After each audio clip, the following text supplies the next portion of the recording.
Disclaimer: all my videos are for educational purposes only. I am teaching and explaining investment trading to everyone, but I am not giving out any advice. All investments are subject to market risks, so please evaluate carefully before you invest, as you may lose your investment.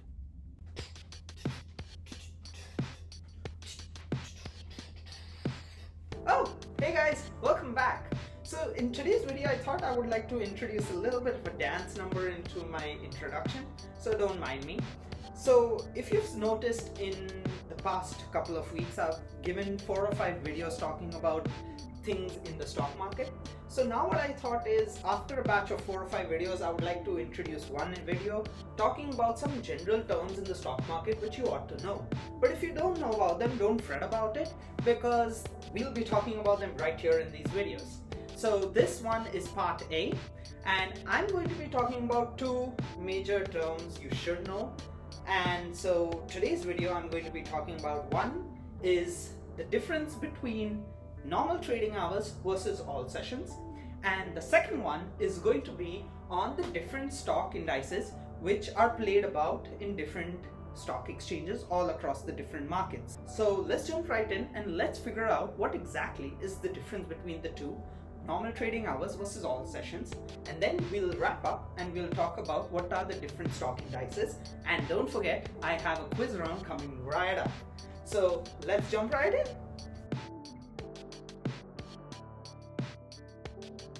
Okay, I should sit down. Okay.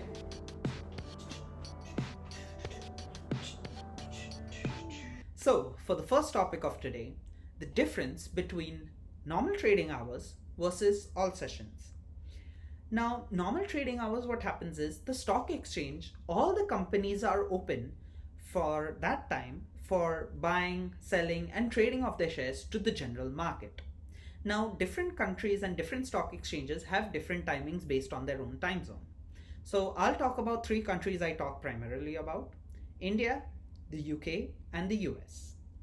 Now, in India, the National Stock Exchange, they have their markets open from 9:15 a.m. to 3:30 p.m. The UK, the London Stock Exchange, they have a slight different mode of their normal trading hours. They have 2 sessions. The first session occurs from 8 a.m. to 12 p.m. Then they break for lunch for about 2 minutes, and then they resume trading from 12:02 p.m. to 4:30 p.m. Now, the US, the NYSE, they have their normal trading hours from 9:30 a.m. to 4 p.m. Now, there are some companies which request the stock market to have a bit of additional time before the general market opens and after the market closes, so that they have this additional time for their shares to be bought and sold. Now, this is termed as all sessions. Now, these companies, according to where they are, they have different amount of time given before and after the market. So in the UK, what happens is that the all sessions trading hours before market opens occurs from 5:15 a.m. to 7:50 a.m. and after the market closes, they operate from 4:40 p.m. to 5:15 p.m.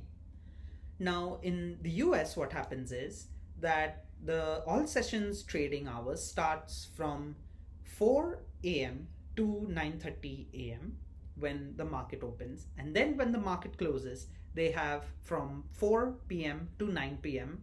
of these trading hours for all sessions. Now, India, however, do not have this concept of all sessions, and all sessions versus normal trading hours is a very interesting concept because you do need to keep that in mind while you're trading certain stocks. Now let's learn about the different stock indices across the different stock exchanges.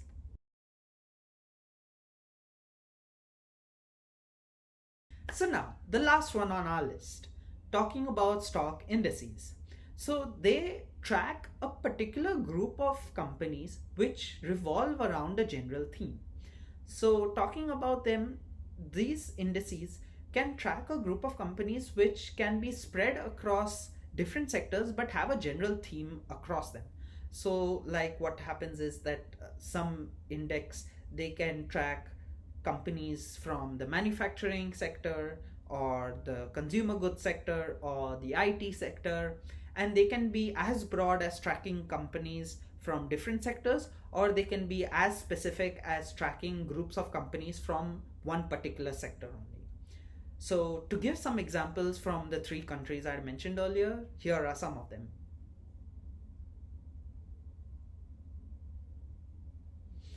So, now to discuss a little further about them, take the example of the Dow Jones. They track companies from the manufacturing industry like John Deere and Caterpillar, and from the consumer goods section like Coca-Cola and Colgate Palmolive. Now, the S&P 500, they track the 500 most valuable companies in terms of their market capitalization. Now, over here, I want to give a small quiz round because I'm sure you guys must have already heard of the term of stock indices as well as the S&P 500 from my previous videos. So I open up this question to you as my audience, and I want to see how many of you have actually seen how much of my videos. So I want you guys to figure out where exactly in one of my videos I had mentioned about S&P 500 as well as stock indices. So do hit me down in the comment section below, and let's see who gets it right and who actually pays attention to my videos. So now, talking about these stock indices, you can realize that just how diverse and broad these indices can be.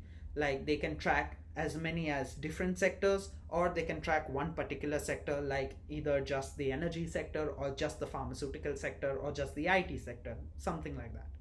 So they are very helpful as you can diversify your portfolio by investing into these indices. Something you should definitely know about. So if you didn't know about it, well, I've provided the information.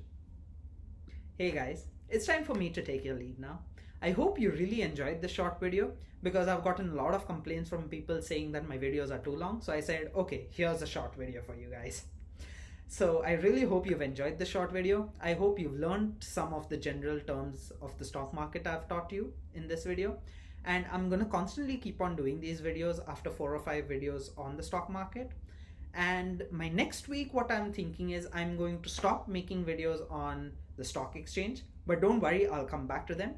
But now I want to tackle a new class of investments, which is going to be the currency market, because a lot of hype and talk has been developed around this currency and cryptocurrency in general. So I want to talk about them. So until my next video next week, stay tuned, take care, thanks for watching, and I'll see you in the next video.